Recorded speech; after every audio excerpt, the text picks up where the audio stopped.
Man, this is really a lot of stuff. There's a lot of Corsair stuff. A lot.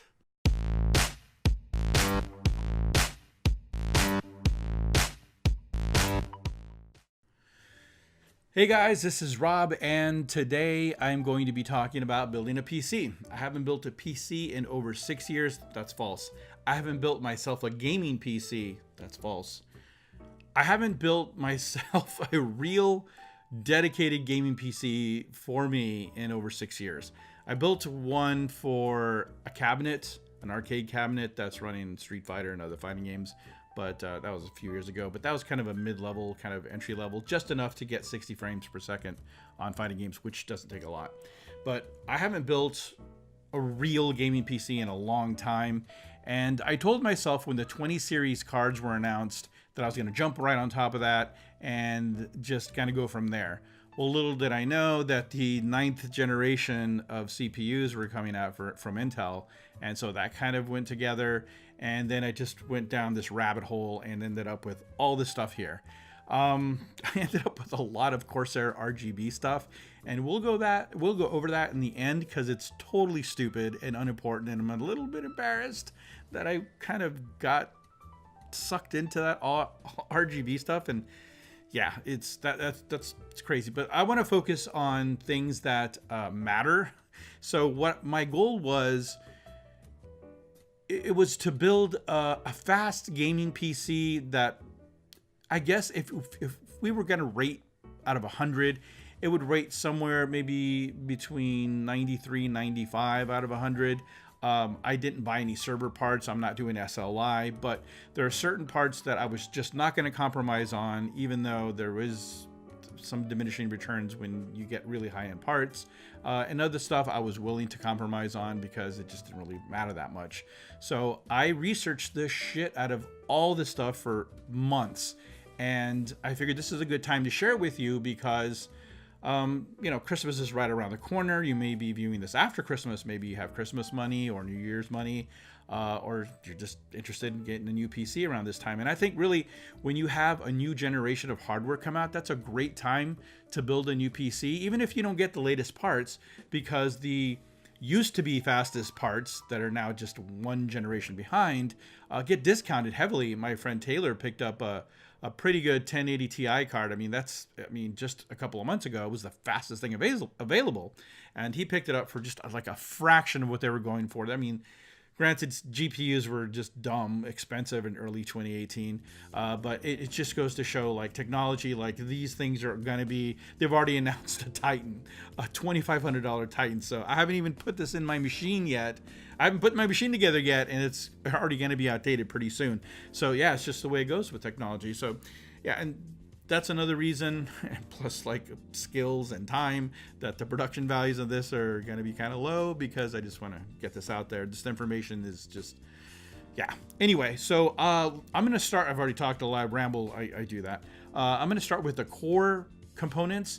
And basically what I want to do is I want to tell you why I chose these components, and maybe offer some suggestions if you kind of want to save a little bit more money, what you can pick up. But I'm going to start with the most important component, which is going to be, well, you can kind of argue it's the GPU, but I was referring to the CPU. This is the 9900K from Intel. This is the 9th generation. It's basically the fastest gaming CPU available today. And there's an X series that has more cores, and you can do more threads. I don't know if you guys can hear that. There's a train, just like, hopefully you don't hear it. I can hear it very clearly. This is basically the fastest, no compromises gaming CPU you can buy. Some folks will want to save some bucks and go with AMD, and that's fine. The Ryzen series is a great series of cards CPUs, and they're going to be refreshing it probably pretty soon. So, but that's just the thing with technology. There's never really a perfect time to buy. I like to get in on the ground floor when new technology comes out, because I like to be at the top of the heap for a while, as long as I can, before I eventually, get relegated to second and third and fourth tier as time passes. But I like to be at the top right at the beginning to kind of get just the most out of it. But you know, diminishing returns and all that. Anyway, 9900K, there are other variants of the 9th generation that you can get, 9600 and 9700, etc. You can, so this is kind of a weird generation because they went from i5 being non-hyper-threading to i7 being non-hyper-threading, and now you need an i9 to have hyper-threading, which is really weird. But in any case, this CPU runs about 520 with taxes about 580. Businesses like Newegg, the ones that don't usually charge tax, kind of just add that tax in there even though they're not charging you tax. So you're gonna get it for about 580. Recently I've seen it as low as like 509 at Amazon before tax, but it's really not too bad.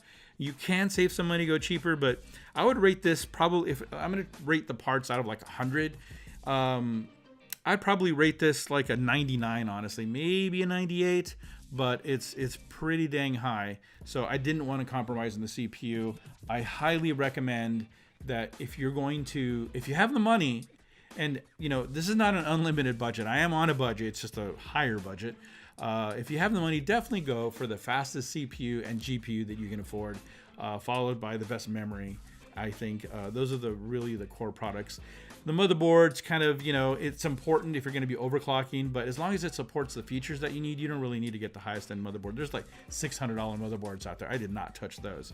Next thing on the list, and this is pretty obvious, I went for an RTX 2080 Ti. And this one is a Gaming X Trio. I originally had a Founders Edition because they had the fastest kind of factory overclock. But this one and the EVGA FTW for the Win 3 Ultra are kind of like the top dogs right now. They have the highest factory overclocks. And I went with this one. I was going to go with the EVGA, but turns out that this one reviewed a little bit better. I mean, they're kind of neck and neck. I would say this card's probably a 99 and the EVGA FTW3 Ultra is like 98, or depending on what test, they may flip, but they're pretty close. The reason I went with this is because it's supposed to be a little bit quieter, and it also has RGB stuff.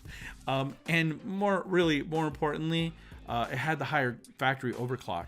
Now, that doesn't necessarily mean that you won't get a higher overclock on the FTW3 or some other one, but I just kind of, I don't like to overclock it that much. I might a little bit, but if you just stick it in there and it has the fastest factory overclock, I kind of like that idea. And, you know, they're pretty close. Also, this I was able to get from Newegg, which doesn't charge tax if you're in Texas, which I am. So that's actually saved you quite a bit of money, because the only way to get the Ultra, the only way to get the Ultra is either through EVGA themselves, and they will charge tax, or B&H Photo. That's the only other place I saw it.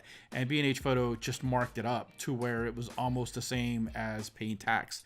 So I saved a little bit of money going with this, and frankly, higher factory overclock, the RGB lights, just kind of made it a no-brainer to go with the Gaming X Trio. So that is that. I don't recommend that you do a 2080. I mean, you can, I guess. It all depends on your budget, but I want to get the best of the best, right? Obviously, I'm not SLIing this, so I just don't think that's worth the money. There is a limit, right? So, but the best of the best currently is this, until, of course, the Titan comes out, and then that's a whole other ball of wax, and that's going to be $2,500. That is crazy. So those are the two main components that I was not going to skimp on. The other one I kind of lucked out, not this, I'll talk about this in a second, is the motherboard. This is obviously you can read, is a Gigabyte Aorus Pro Wi-Fi.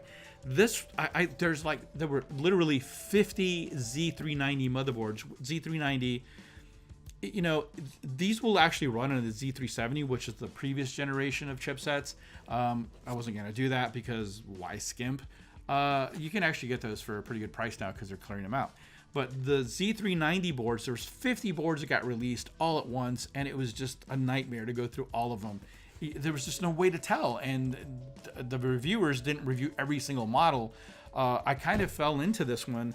There was on the Facebook Marketplace, some guy was just selling it, and this is about $190 motherboard, so about $200. This guy was selling it for $125, and actually talked them down below that. I got it for 115 bucks, and I looked it up before I agreed to buy it, and it's completely sealed and everything. I met up with him, and he told me basically he bought it to replace a motherboard that had died, and he had a 7th gen and it didn't work with the 7th gen, and he couldn't take it back because Fry sucks. So he just kind of took a loss on it, and I picked it up. Hopefully it works, and if it doesn't, hopefully they honor the warranty. But it looked pretty. I mean, it was still sealed. But anyway, the Gigabyte series of motherboards are actually, they ended up being super excellent. If you watch Buildzoid or Gamers Nexus, you'll see that they talk about the Gigabyte VRMs being super good. So yeah, I just kind of lucked out. Honestly, I would recommend this board.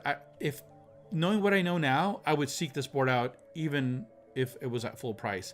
I just got super lucky that the board I got a great deal on happened to be the board that I would have picked anyway. I just didn't know I would have picked it at the time. The difference between the Pro and the Pro Wi-Fi is that literally just has Wi-Fi, and it's like 10 bucks difference. So I was like, 10 bucks, if I want to move it around, it's 10 bucks for Wi-Fi, and it's like AC, like I don't know if it's MIMO or not, but anyway, 10 bucks. And plus, honestly, I didn't really have a choice. This is just the one the guy had. But I would if I was going to recommend one, I would recommend the Pro or the Pro Wi-Fi. You can get an Elite, anything basically Elite or up. And if you don't know which ones are up, just look for the price tag.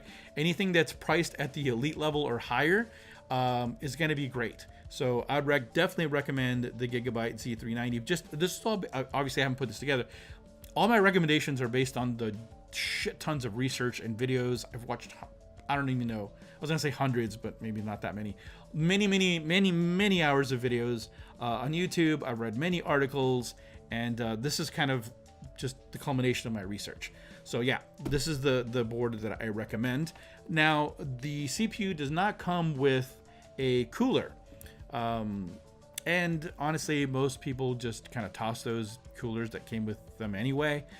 This is the first time I've ever gone with an AIO, but I went with the Corsair. I knew that I was going to get either a 280 or a 360 millimeter AIO. And if you're new, if you've been away from PC building as long as I have, you don't know what the hell an AIO is. It's an all-in-one water cooling unit. It basically has a water block that goes right on the CPU, basically where the fan used to, not the fan, but the heatsink used to go. And then it has 2 tubes that come out of it that go to a radiator, which you attach to your case. And I was afraid, like, hey, do all cases support it? Every case supports water cooling now. All of them, like pretty much anything you build in the last 5 years supports water cooling. So you basically take the radiator and you mount it either on the top or the bottom or the front. And there's some fans that blow over the radiator, and it cools the water off. And it's a pretty cool solution. You get really good results. There are 120 millimeter, which I would not recommend, especially for a CPU like this. This is a 240. There's a 360. Basically, when you're talking about is how many fans are on there and the size of the fans. There's 120 millimeter fans, so you can get 120, a 240, or a 360, or even a 480. But those are pretty rare. Or you can get a 140 or a 280 millimeter radiator. And I went with a 280. It has excellent reviews. It was beating out some custom water loop stuff. But frankly, I would go with whatever is the best price. Most 280s, or what you think looks the best, most 280s kind of perform similarly. There is some difference in the pump, or the water block and pump, but for the most part, just buy whatever you feel is a good value or looks good to you. I would definitely recommend a 280, and this one reviewed very, very well. And of course, it has stupid RGB on it, which further pushed me down. This board has RGB on it. Of course, the problem with RGB, just quick side note, give me a minute or two, about RGB, is that there's so many different companies putting out all their RGB products, and none of them talk to each other. Well, I shouldn't say that. Memory usually talks to the different motherboards and stuff, because not all memory makers make motherboards. So, but for the most part, you just have to run multiple pieces of software on your computer to control all the different RGB devices that you may have: your fans, your memory, video card, light strips, mice, all kinds of stuff, headphones. If you don't have all the same brand, you're not going to be able to get them to sync up. You can get them to be the same color, but like Corsair's, I feel like Corsair's, based on my research, Corsair's RGB solution, first of all, they make a lot of products, and there's a lot of stuff you don't even see behind this stuff. That's all, I've basically become like the Corsair whore, basically. I have so much Corsair stuff, but because the RGB stuff reviews so well, and their fans reviewed very well, and I just kind of want this effect where it kind of, it can go across all the components and time them, and it looks awesome. So unfortunately, the RGB on the Gigabyte is gonna be different, and same thing on the RGB on the MSI, but I'll probably have them static at a certain color that just kind of matches the rest of the stuff. But I'm pretty excited to delve into that, even though it's totally stupid and you don't have to spend money on that. And my original plan was to just go with performance and just no window on my case, but that went out the window. Anyway, the last component here that I feel is, well, okay, so minus the case, we'll talk about that in a second. The last internal component is your storage device, and I went with NVMe M2 Western Digital Black. This is a 500 gig unit. They make 1 terabyte. I don't know if they make a 2 terabyte for Western Digital. I know some companies do. So they're, again, this is for the benefit of the people that don't know what the hell new technology, you know, it's been a while for you. There are basically 3 types of storage. There's M2, NVMe. That's incorrect. There's NVMe. There's like there's SATA SSD, and then, well, how do I say this? There's NVMe, standard SATA SSDs, I guess, is one way of wording it, and then standard hard drives, which are also SATA. And you can, NVMe basically is the fastest. It's the newest. It goes over the PCIe bus. They used to have just kind of daughter cards that would go in and just be crazy fast, but now they've come up with the M.2 form factor, and M.2 is a form factor because you can have SATA M.2 storage. You can even, I believe, you can have even network stuff that's M.2. It's just the form factor. So this is an M.2 form factor, but the important thing is it's an NVMe PCIe 4x or times 4 storage. It is crazy fast, way faster than SSD, and just way faster than hard disk drives. I went with a 3-tier approach. I don't have, okay, I brought a hard drive here. My SSD is on its way, so I bought a Crucial MX500. I don't have it with me. Maybe I'll put a picture here, insert it. But a Crucial MX500, because the price was ridiculous. It was $89 for 1 terabyte. So in order from fastest to slowest, you have NVMe, then kind of standard SATA SSDs, and then the hard disk drives. And as you go up, and as they get slower, they get cheaper for the amount of storage you can get for the same amount of money. You can get, for $100, you can get now a terabyte of standard SATA SSD. For $100, you can get 3 or even 4 terabytes of HDD or hard disk drive.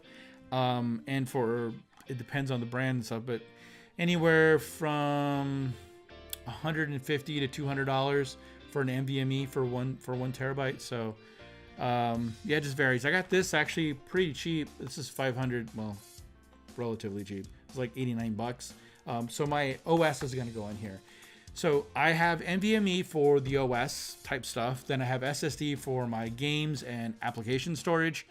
And then I have hard drives for just kind of mass storage for movies and videos and pictures and stuff like that, archival type stuff. And they all serve their purpose. I actually have a second, I forgot, I have another NVMe coming, a 1 terabyte. What brand was that one? HP EX920. I'll put a picture of that, like you can't look it up. But that one is specifically going to be for my video editing. As you know, I put out videos. And video editing is one of the things that benefits the most from NVMe, because there's just large chunks of data being manipulated, and just reading and writing to NVMe storage is super, super fast. So I'm really looking forward to that. So I'm gonna have a 500 as my OS, a 1 terabyte NVMe for my basically video editing, and those files are large. A 1 terabyte SSD SATA for my, again, my applications and game storage. And then I bought two 10 terabyte. Let me show you. This is unnecessary. I bought 2 of these. They were deals at not Black Friday, one of Best Buy's deals. I bought 2 of these. They were 180 bucks for 10 terabytes. And these are shuckable, which that means this is obviously, what am I showing you? Am I showing the right? This is probably a better photo. This is an external drive, but what they have inside, an external drive is basically just an internal drive with an enclosure, and just a USB controller and power, so they can talk via the USB bus. You can actually, certain drives you can actually take it out of the enclosure and use them as standard drives. And this one I bought 2. I only have one of the boxes here because the other one I actually already shucked. I should have brought it. Oh well, it just looks like a hard drive. Essentially what's inside is a red series Western Digital drive, which is a NAS, which is a network attached storage drive. It's basically a drive that's not meant to be, it's like archival, right? Or your media storage and stuff like that, which is exactly what I'm using it for. But I don't want USB stuff hanging out the back of my PC. So I'm going to put them inside. I'm going to shuck them, take that to 10 terabytes. So I have 20 terabytes of just archival storage. So that is for that. I've kind of skipped over this big monster here. This is the Fractal Design Define R6. Of course, you can read that there. I picked this up at a pretty good price. It was on sale, of course. This is also a great time of year to buy PC stuff because of Black Friday and just all the sales from November to, there were some good deals in October. To the end of the year, there's crazy sales all the time. So I got this on sale from Newegg, and I love Newegg because you don't have to pay tax if you're in Texas. This one, case of the year from quite a few sites. It's mostly good for sound dampening. It's not the best for thermals because it has a front without mesh in it. It takes air in through the sides here, but I think I'm going to put quite a few fans in there. I think I'm going to be okay. High quality case, super great about cable management, and it just has this beautiful side window. And of course I want to showcase all the RGB stuff now. So this came out in December of last year, but it kind of really wasn't available until January. So it feels like it's still from this year. And it's just, it just came very highly rated, and I got it at a good price. So that's why I chose this. I chose a black one. I don't know, just like black components, they kind of go with everything, you blend in, and a bunch of my components are black. So those are all the power supply, of course. Oh, and the memory. I couldn't see the memory. Move this out of the way for a moment. Let me talk about the memory. So memory, these are, of course, they're RGB because dumb. These are Corsair Vengeance RGB Pros. These are not only the best looking RGB memory things you can buy, memory module, or memory DDR4 memory, but I bought Samsung B die. If that doesn't mean anything to you, it didn't mean anything to me like a month ago. Essentially, Samsung B die is there's like 3 companies that make memory. It's basically, I think, Hynix, Micron, and Samsung, and they all basically make memory modules, and then they sell them to all the other people that sell memory, like Kingston and of course Corsair, G-Skill. Everybody buys them from those 3 manufacturers, and they will bin them. Basically, they'll test them and classify them as certain speeds, and these are some of the best rated.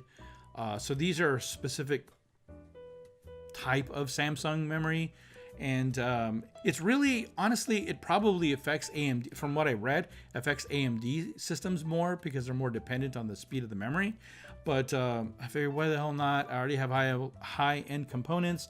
So these are 3200 CAS14, and they're supposed to overclock really well, especially on a good motherboard. So we will see how fast I can get them. But yeah, I originally had only bought 16. These are 2 8GB modules. They're not, obviously these are not technically matched, but They're the same model, same cast, all the latency is the same frequency, same everything. So I should be fine. Originally I bought 16, and then I was gonna wait until the price dropped to buy another one, and the price dropped $2, and I still waited, and I was like, you know, it's sort of dumb to put this machine together and only put 16 gigabytes RAM. That's what my old machine had, and that was 6 years old. That had 16 gigabytes RAM, so I was like, nah, I need to order another 16. So I'm putting in 32. And the other bonus is I'll fill up all my RAM slots. That's probably normally bad, but I consider it good because RGB. It's gonna look awesome with all the RAM slots filled. So there's that, and then the power supply. Oh, that's heavy. This is an EVGA 850 watt platinum P2 SuperNova power supply. I got this one at a crazy good deal. $69 after rebate, $89 pre-rebate, which is still a good deal from B&H Photo, and that, again, no tax, no shipping. So that was a really good deal, and that should have no problem supplying power to everything, and I honestly have extra headroom. What else do I have? Now, that was all the core stuff, right? The other stuff that I bought, which is totally stupid, you're going to see a lot, basically everything else remaining here is going to be Corsair. I don't know if this is in frame or not. This is the K95 Platinum, of course. Everything is RGB. RGB keyboard. It's mechanical. These have brown switches, and before like a couple months ago, like, I didn't know what the hell MX red, brown, blue switches were, but basically they designate the type of feel that the keys, you know, the switches feel like. Brown, so the main ones are red or speed. Those are very sensitive, and a lot of people like them for gaming. Blues are more tactile and louder. A lot of people like them for typing, and then brown are kind of in the middle. So I went for kind of in the middle because I'm gonna have to type on it, and it's not, if I was just like only gaming, then sure, maybe I would have gotten the red. But this thing was on sale for a good chunk cheaper than the retail price of $200. I did not pay $200. And this is one of the, it just fueled RGB stupidity. I keep saying that because I feel like super dumb, but whatever, it's gonna look awesome when I'm done. I prefer natural keyboards. I've used natural keyboards since the MS original, the Microsoft natural keyboard came out in the 90s, and I've always used natural keyboards. So I don't know how I'm gonna feel about using a straight across keyboard. They do make natural or ergonomic keyboards that are RGB, but they're not Corsair. So if I hate it, I can return it. But anyway, I've got that, and then to accompany that, there should be a mouse somewhere in here. Yeah, I got the M65 Pro. I tried some other, I didn't like the glaive, it was too big. Mice are just so personal. You just kind of, I have more of a claw grip, and this is supposed to be for claw grips. I don't know if you can see that. I mean, you can just look it up online. This is a cheap mouse. They have a Pro version now. A Platinum, I think, a Platinum or elite version now. This is just a Pro, so it's last year's model. It's slightly different, but they're cleaning them out for like $30. And then there's coupons on like 20% off, so it's like $22, $23, something like that. So that was kind of a no-brainer. Again, if I hate it, whatever, I can spare mouse.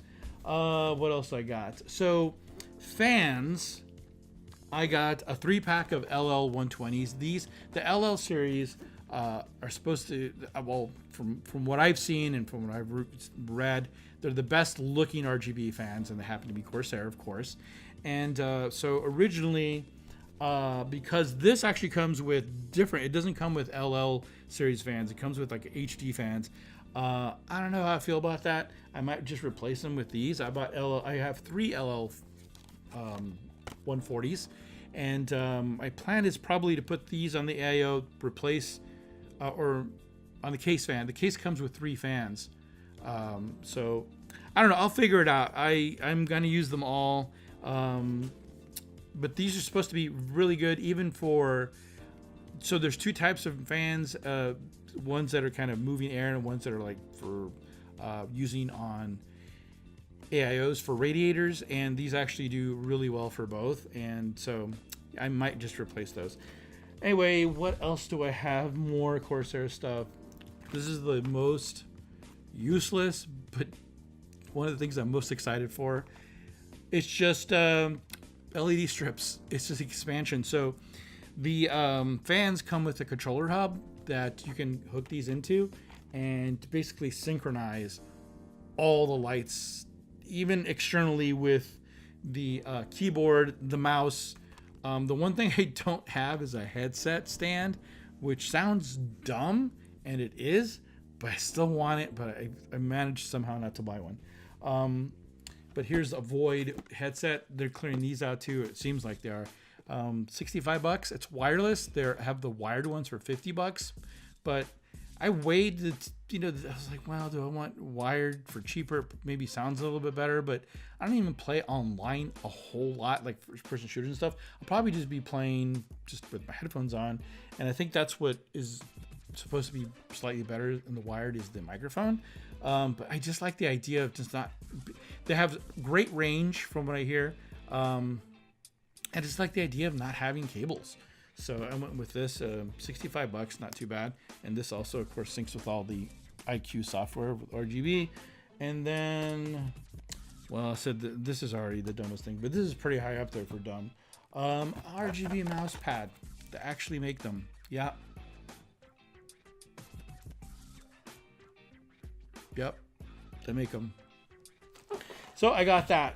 And what am I missing? I think I'm missing just the EX920 NVMe drive that's on its way, and then the Crucial MX500. So basically some storage drives, and that's pretty much it. And then a monitor at some point. I guess I'll get a monitor, but still kind of weighing. I'm kind of thinking 21:9, the ultra widescreen 34-inch, but I don't know. Compatibility. It looks like some games just don't. Well, the games that support it look amazing, but the games that don't, like, I don't know. And it's not like I don't have a whole bunch of 1080p monitors lying around that I could probably just have two, and when I want to do my widescreen gaming, and then if I don't, I just move over to the 1080p panel. That's an option. But anyway, if you guys have any questions on any of this stuff, including this RGB stuff, let me know in the comments below. Yeah, hopefully this helped you out in some way. If it did, again, appreciate if you let me know. Subscribe if you like. Give me a like if you want, or not, whatever. Just do this for fun. But anyway, if the holidays haven't passed, I hope you have a good holidays. If it's a new year already, Happy New Year, and may you have a great one.